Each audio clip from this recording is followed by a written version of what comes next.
사사기에서는 아직은 이스라엘 가운데 왕이 없지 않습니까? 이제 지도자들은 다 죽었죠. 그러니까 모세도 죽었고, 그 다음에 모세 이후에 가나안 땅에 들어와서 여호수아도 사역을 하다가 이제 여호수아가 죽고, 여호수아가 죽고 난 이후에는 이제 그 땅 가운데 백성들이 들어가서 살고 있었고, 자, 그러던 중에 지도자가 없다 보니까 이스라엘 백성들의 이 믿음이 약하니까 자꾸 이제 하나님의 언약을 떠나고 또 범죄하고, 그리고 무엇보다 가나안의 신들을 섬기게 되고, 이제 이런 일들이 일어나는 거죠. 참 지도자라는 것이 그래서 뭐 오늘날도 마찬가지지만 중요합니다. 특히 이 이스라엘의 역사에 있어서 지도자는 영적인 지도자잖아요. 그러니까 굉장히 영적인 지도자가 그들에게도 중요한데, 이제 이 지도자가 없다 보니까 점차 이스라엘의 역사가 어디로 흘러가냐면 왕의 존재가 필요하다는 것을 스스로 깨닫는 거예요. 이스라엘 역사가. 그러니까 지금 우리가 사사기를 보시면서 여러분들이 어떤 맥락을 그렇게 따라가시는 게 필요하다고 생각을 합니다. 사사기가 이렇게 기록되어지는 것은 결국은 성경의 맥락은 다윗에게로 향하고 있는 거예요. 벌써 사사 시대가 끝나면 사무엘이 등장하게 되고, 그 사무엘에 이르러서 하나님께서 다윗을 벌써 왕으로 생각을 하고 계시고, 그런 과정 속에 이스라엘 백성들도 우리에게 왕이 있어야 되겠나이다 라는 이런 이제 역사가 이제 새롭게 또 펼쳐지잖아요. 그래서 성경에 이런 하나님의 계시의 역사가 또 새롭게 또 이루어지는 거다. 이렇게 이제 그래서 성경 공부하면서도 우리가 계시가 점진적으로 나아간다 그러는 거죠. 자, 지금 이제 그런 거를 좀 보여주고 있다고 그렇게 생각을 합니다. 그래서 이제 사사들의 시대가 되어 가지고 이제 사사가 등장을 한 거죠. 이제 그 에웃이 사사로 섬기는 동안에는 이스라엘에 80년 동안 평안하였다 그랬습니다. 80년 세월이면 적은 세월이 아니지 않습니까? 자, 우리나라 한번 생각을 해 보십시오. 우리나라에 80년이다.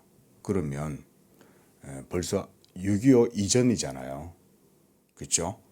그러니까 6.25가 일어나고 난 이후에 지금 그 세월을 생각을 하면 벌써 우리나라도 지금 또 새로운 한 세대가 이루어지고 세상이 많이 바뀌는 거죠. 10년이면 강사히 바뀐다. 옛말도 그런 말이 있지만은 지금 벌써 종전 이후에 53년도 이후부터 지금까지면 지금 70년인가요? 그런 세월들이 지났지 않습니까? 우리나라도 많은 변천을 지금 겪는 거죠. 인생들은 참 시간 역사 앞에 약하지 않습니까? 하루하루 지나면 기억력이 쇠퇴하고 역사의 의미도 자꾸 잊어버리고 교훈도 잊어버리고 그러고 살아가지 않습니까? 이스라엘 백성들이 이제 이런 반복적인 하나님 앞에서 이제 악을 행함으로써 하나님께서도 이런 인간의 연약함들을 통해 가지고 또 하나님의 계시의 역사를 이루어 가시는 거예요. 그게 사람들이 너무 약하잖아요. 보니까 4장 1절에서도 이스라엘 자손이 또라고 그러잖아요. 또 여호와의 목전에 악을 행했다. 또 반복해서 그렇게 한다는 거예요. 우리도 마찬가지거든요. 신약의 성도들도 구약의 시대보다 훨씬 더 나은 영적인 그런 은총을 누리고 은사들을 누리고 있음에도 불구하고 오늘도 여전히 우리도 이들과 같은 여전히 육의 소욕이 우리를 사로잡고 있고 그러고 있거든요. 그러니까 여전히 오늘날도 하나님의 말씀이 없으면 신약의 교회들도 그렇게 되는 거예요. 물론 오늘날에는 성령이 우리들 가운데 구약보다 훨씬 더 온전한 상태로 거하시고 성령이 모든 일들을 주관하고 계시는 것이죠. 우리가 어제도 봤다시피 1장에서 3장에도 보면 여호와의 사자가 이스라엘을 다스리시는 거죠. 사사 시대에는 그런 게 이제 특징적으로 나타난다고 할 수가 있어요. 여호수아 시대 때는 여호수아가 하나님의 말씀을 받아가지고 하나님의 일들을 수행했지만 이제 여호수아가 죽고 난 이후에는 특별한 영적 지도자가 없었던 거예요. 그러니까 지도자만 없으면 백성들이 다들 그러는 거죠. 그러나 사실은 보이지 않지만 하나님께서 그들의 지도자가 되어 주셨고 그들을 인도해 오셨죠. 사사시대도. 그런 것도 사사기 속에서 볼 수가 있어야 되겠습니다. 그래서 이번에는 하나님께서 하솔왕, 가나안 왕 야빈의 손에 이스라엘 백성들을 하나님께서 맡겨버리셨다. 팔아버리셨다. 그랬어요. 그래서 파셨다라고 하는 이런 의미는 죄값에 대한 처벌이다. 이렇게 보시면 되겠습니다. 예수님도 우리를 십자가에서 구속을 이루심으로 자기 피값으로 우리를 사셨다 그랬잖아요. 팔고 산다 이런 개념들은 그런 영적인 의미로 사용된다 그 말인 거죠. 하나님께서 그들의 죄에 합당하게 그들을 그 가나안의 이방 백성들에게 팔아버리셨다. 그럼 팔려버리면 종이 되잖아요. 팔렸으니까. 그들의 종이 되고 그들에게 짓눌리고 이러다 보면 고통스럽겠죠. 그런 의미로 파셨다. 자, 그래서 이제 이 가나안 왕 야빈에 의해 가지고 이제 고통을 당하고 있습니다. 특히 그의 군대 장관 시스라에 대한 내용입니다. 3절에 보면 이 야빈 왕은 철병거 900대가 있었다 그랬어요. 그때 당시에 철병거 900대. 말하자면 오늘날로 말하면 전차잖아요. 뭐 러시아의 TM90 뭐 요즘 전쟁이 나니까 우리가 그런 것들에 대해서 듣게 되는데 러시아의 전차가 900대다. 어마어마하죠 오늘날도. 근데 그때 당시에 전차였다. 이런 말전차잖아요. 뭐 대단한 거죠. 어마어마한 거죠 어떻게 보면. 근데 하나님께서 여선지자 드보라를 세우셨다 그랬습니다. 그래서 이 드보라가 사사가 되었어요. 지도자가 없는 시대다 보니까 특히 영적인 지도자 그러다 보니까 이 선지자를 하나님께서 세우시는데 특이하게 하나님께서 여자 선지자를 세우시는 거예요. 자, 뭐 여기에서 여자다 남자다 이건 크게 중요하지 않습니다. 하나님의 말씀이 누구에겐가 임하면 그 하나님의 말씀이 임한 그 사람이 바로 선지자가 되고 그 하나님의 말씀을 가지고 있는 그가 하나님의 일을 감당하는 거잖아요. 그러다 보면 그가 바로 사사가 되는 거죠. 우리가 뭔가 판단을 할 때 사사 이러면은 판관 이런 의미입니다. 그래서 사사들이 판단을 할 때는 그것은 하나님의 말씀을 가지고 있는 사람이 판단을 하는 거죠. 오늘날도 마찬가지고요. 이때 당시에는 더더욱이 그러지 않겠어요? 하나님의 영에 감동을 입고 그 계시에 감동을 받은 사람이 판단력을 가지고 있는 거죠.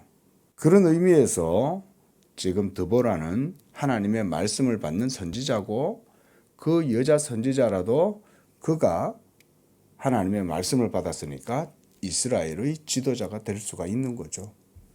그래서 6절에 드보라가 사람을 보내어 아비노함의 아들 바락을 납달리 게데스에서 불러다가 그에게 이르되 이스라엘의 하나님 여호와께서 이같이 명령하셨다. 너는 납달리 자손 스불론 자손 10,000명을 거느리고 다볼산으로 가라. 내가 야빈의 군대 장관 시스라와 그의 병거들과 그 무리를 기송강으로 이끌어 네게 이르게 하고 그를 너의 손에 넘겨주리라. 여기서도 파셨다라는 의미와 함께 넘겨주셨다 이런 의미도 있지 않습니까? 그래서 바락이 그에게 이르되 당신이 나와 함께 가면 내가 가려니와 당신이 함께 가지 않으면 나도 가지 않겠습니다 라고 이렇게 말하는 거예요. 자, 이게 바락은 한마디로 말하면 믿음이 부족한 거죠. 무엇보다 이 여자 선지자 드보라잖아요. 그렇게 따지면 여인이잖아요. 하나님께서 이 여인을 세워가지고 하나님이 일을 하게 하셨다는 것을 우리가 조금 생각해 볼 필요가 있는 거죠. 하고 많은 사람 중에 하필 왜 여자를 하나님이 이스라엘의 구원하는 사사로 세우셨을까? 그만큼 이 여자 선지자를 통해 가지고 이스라엘의 믿음 없음을 책망하실 뿐만 아니라 하나님의 능력을 나타내 보이는 거죠. 사람들은 여자를 얼마나 무시합니까? 힘이 없으니까. 그렇죠? 물론 뭐 안악들이 집안의 내무부는 여자지 않습니까? 여자. 집에서는 여자의 힘이 엄청나죠. 근데 공공의 영역에서 여성들은 실제적인 힘을 잘 발휘를 못하니까 남자들이 주로 여자들을 힘 때문에 많이 무시를 하잖아요. 그런데 드보라를 하나님께서 세우셨는데 이 바락은 믿음이 없는 거예요. 그러니까 하나님이 함께 하신다 이렇게 말하고 하나님이 이렇게 말씀하셨다 이렇게 들어도 당신이 나와 함께 가지 아니하면 아니 되겠나이다. 그렇게 말을 하고 있는 거죠. 그러니까 9절에 그래 내가 반드시 너와 함께 가리라. 자, 사실은 드보라가 함께 가는 게 아니고 하나님이 함께 가시잖아요. 그러니까 드보라는 지금 이 바락의 믿음 없음에 대해 가지고 지금 책망을 하고 있는 거죠. 그러나 네가 이번에 가는 길에서는 영광을 얻지 못하리라. 이는 여호와께서 시스라를 여인의 손에 파실 것이기 때문이다. 바락이 믿음이 있었다면 하나님의 말씀을 수행해서 그 영광을 얻었겠지만 전쟁에는 참여하고 진두지휘하고 나가지만 바락이 이 시스라를 스스로 이기지 못할 것이고 여자가 시스라를 여인의 손에 하나님께서 파셨다. 이렇게 이제 드보라가 얘기를 하는 거죠. 바락이 스불론과 납달리를 게데스로 부르니 10,000명이 그를 따라 올라가고 드보라도 그와 함께 올라갔다. 모세의 장인 호밥의 자손 중에 겐 사람 헤벨이 자기 족속을 떠나 게데스에 가까운 시아나님 상수리 나무 곁에 이르러 장막을 쳤더라. 아마 이 겐 사람 이 헤벨 모세의 장인이지 않습니까? 모세의 장인 호밥. 이 호밥의 자손들이 이제 일어나서 이런 세력들을 일으킨 것 같아요. 그래서 아비노함의 아들 바락이 다볼산에 오른 것을 사람들이 시스라에게 알림해 시스라가 철병거 900대와 자기와 함께 있는 모든 백성을 하로셋 학고임에서부터 기송강으로 모았더라 그랬습니다. 그 이제 전쟁이 일어났는데 하나님께서 그들과 함께 하시니까 이기게 되는 거죠. 뭐 러시아와 우크라이나 뭐 비교가 적절한지 모르겠지만 우리가 기본적으로 봤을 때 러시아가 이길 거라고 모두가 다 생각했잖아요. 그렇죠? 어떻게 보면 놀랍거든요. 그 젤렌스키가 기본적으로 유택의 사람이거든요. 유대인이거든요. 그 사람이. 유대인들은 전에도 한번 말씀했지만은 유대인들은 지략이 아주 뛰어납니다. 유대인들의 그런 지략은요. 역사 속에서 배운 겁니다. 그 우리나라는 그런 게 없어요. 왜냐하면 우리나라는 율법이 없었기 때문에. 우리나라는 기껏해야 성리학이 있었죠. 그렇죠? 기본적으로 우리나라의 역사는요. 성리학에 의해 가지고 조선시대 때부터 성리학이 정착이 돼 갖고 일종의 이제 지성의 역사 속에 자리를 잡았지만 유대인들은 뭐 오랜 세월 동안 율법에 의해서 훈련받은 백성들이거든요. 그리고 그 자손들도 철저하게 교육을 시키잖아요. 지금도. 비록 율법 아래에서 그들이 훈련받고 그런 전통에 의해서 지금까지 어떤 그들의 명맥이 유지가 되고 있지만 그럼에도 불구하고 율법 아래에서 교육을 받았다. 이것은 아주 의미가 있는 겁니다. 그것은 우리가 쉽게 무시할 수는 없어요. 물론 복음이 아니에요. 그렇다고 뭐 율법의 신앙이 대단하다 그런 말을 하는 것도 아니고요.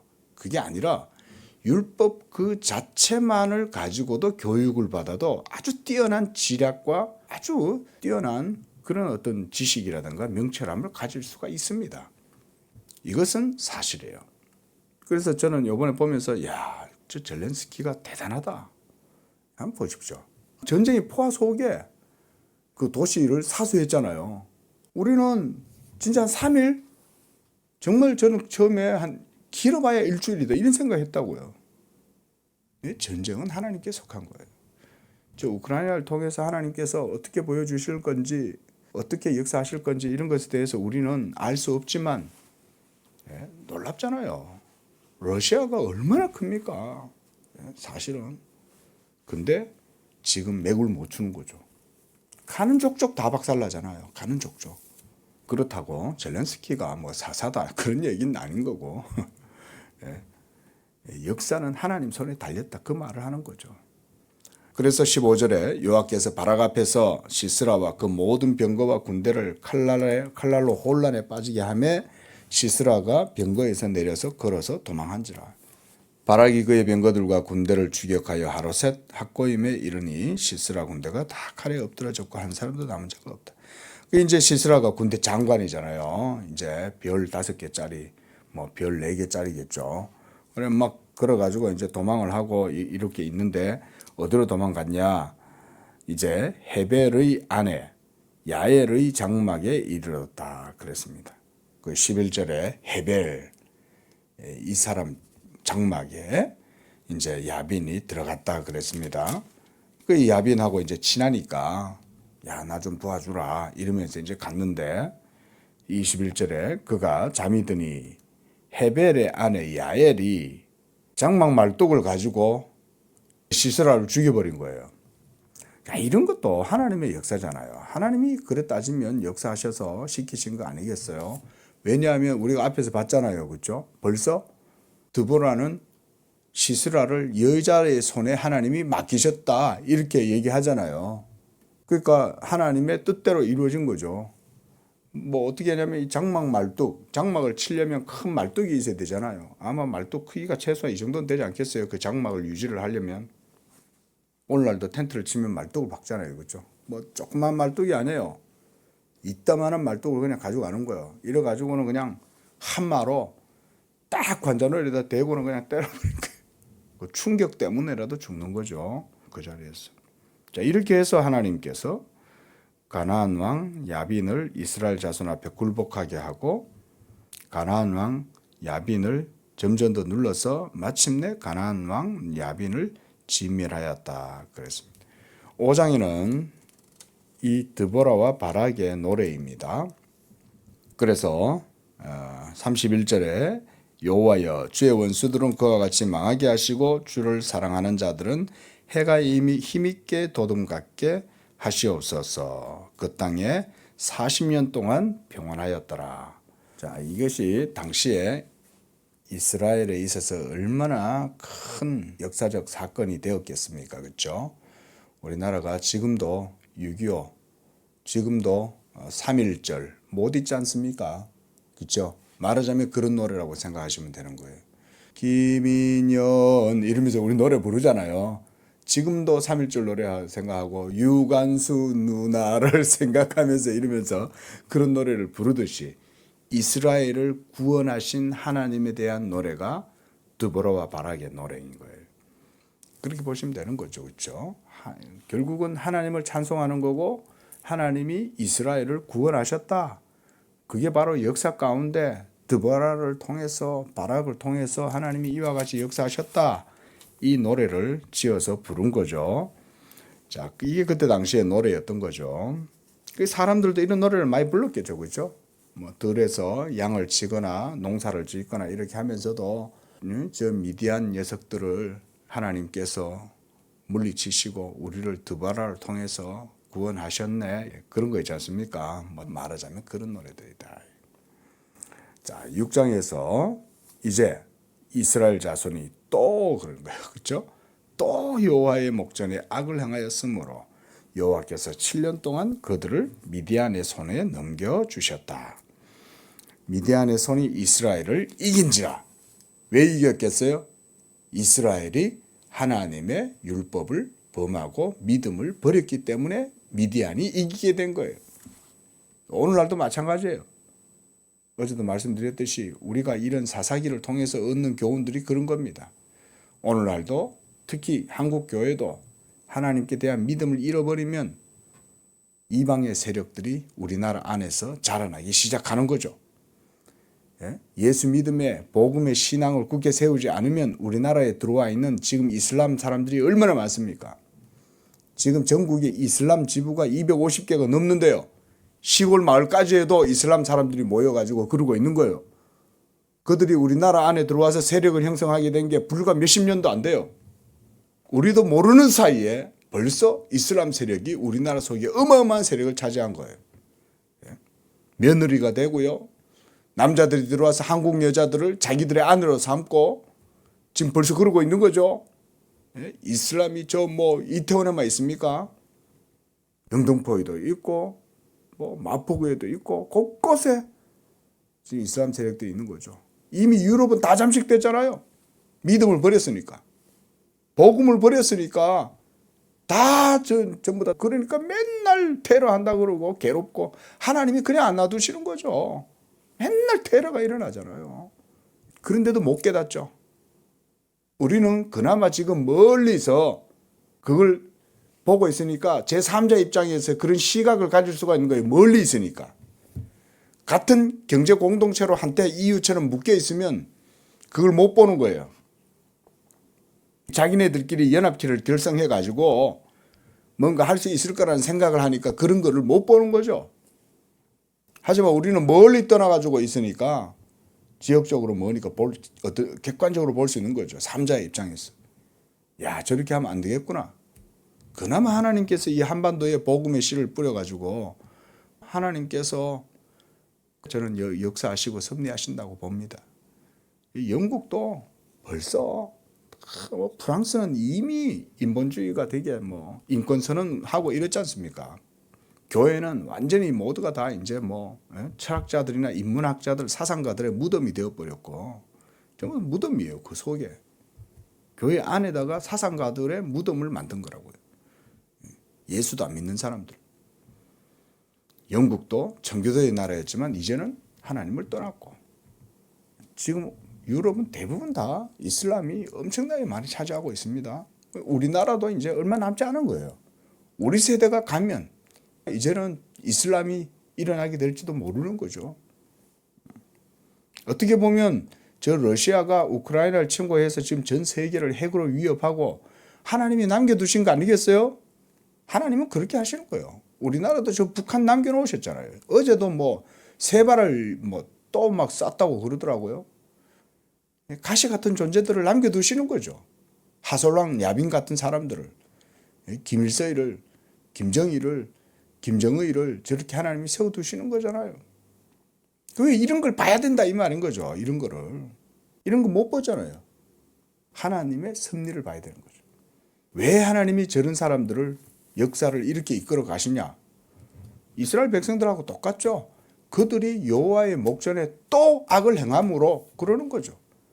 한국에 있는 사람들이 또 그러니까 하나님이 이번에는 또 다른 세력들을 불러 일으키는 거 아니겠어요?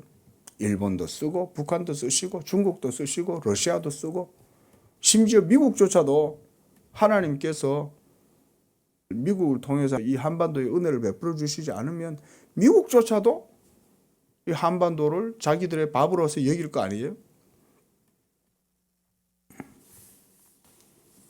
이런 걸 모르죠. 그죠? 이게 역사잖아요. 근데 이런 걸 모르잖아요. 하나님이 있는 줄도 모르니까. 그러니까 자꾸 이런 일이 일어나도 깨닫지를 못하는 거죠. 자, 그래서 하나님께서 이번에는 이제 기드온을 또 세웁니다. 자, 이 기드온에게서는 우리가 특별히 다음에 보게 되니까요. 특히 여기서는 이제 여호와의 사자가 많이 나오죠. 21절에도 보면 여호와의 사자가 또 여호와의 사자가 이렇게 나옵니다. 그 여호와의 사자가 이 일을 하시는 거예요. 그러니까 여호와의 사자는 바로 하나님 그분 자신이고 우리가 여호와의 사자는 제2위이신 성자 예수 그리스도라 그랬습니다.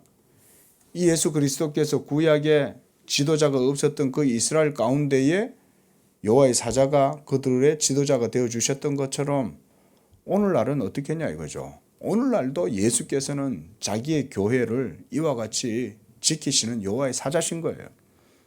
이렇게 이제 하나님께서 이 기도원을 통해서 하나님의 일을 하게 하십니다. 기도하겠습니다. 자비하신 하나님 아버지, 지금도 살아계시고 모든 역사를 그 뜻대로 이루시고 그래서 하나님께서 이 땅 가운데 자기의 택한 백성들을 구원하시고 특별히 하나님의 교회를 하나님께서 이 세계 가운데에서도 보살피시고 인도하시는 줄로 믿습니다. 그러나 우리는 연약하여 늘 항상 무너지기가 쉽고 시험에 들 때도 많고 하나님의 말씀을 온전히 따라가기보다는 육체의 연약함을 따라서 살아갈 때가 많습니다.